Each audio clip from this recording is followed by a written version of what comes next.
8ஆம் நிலை.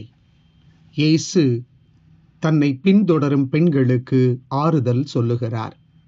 திவ்ய இயேசுவை உம்மை ஆராதித்து வணங்கி உமக்கு நன்றி அறிந்த தோத்திரம் செலுத்துகின்றோம். அது ஏனென்றால் உமது பாரமான திருச்சிலுவையை கொண்டு உலகத்தை மீட்டு ரட்சித்தீர். உன் பாவங்களுக்காகத்தான் நான் இக்கொடிய துன்பங்களை ஏற்றிருக்கிறேன். நீ எருசலேம் பெண்களைப் போன்று எனக்காக அழுது பயனில்லை. உன் பாவங்களுக்காகவும் மற்றவர்களின் பாவங்களுக்காகவும் மனம் வருந்தி அழு. அதுதான் உன்னை காக்கும். உன் திருந்திய வாழ்வுதான் எனக்கு தேவை. உன் போலி கண்ணீரும் இரக்கமும் எதற்கும் உதவாது. தாழ்மையான மனதுடன் நீ செய்த குற்றங்களை நினைத்து உன்னையே நீ யாரென்று அறிந்து கொண்டு அதற்காக அழுது மன்னிப்பு கேள். இறை அருளை பெற்றுக்கொள்.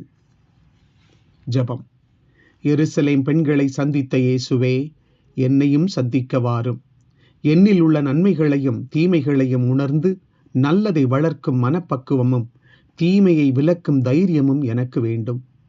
எனக்காக அழ வேண்டாம், உங்களுக்காக அழுங்கள் என்றீரே.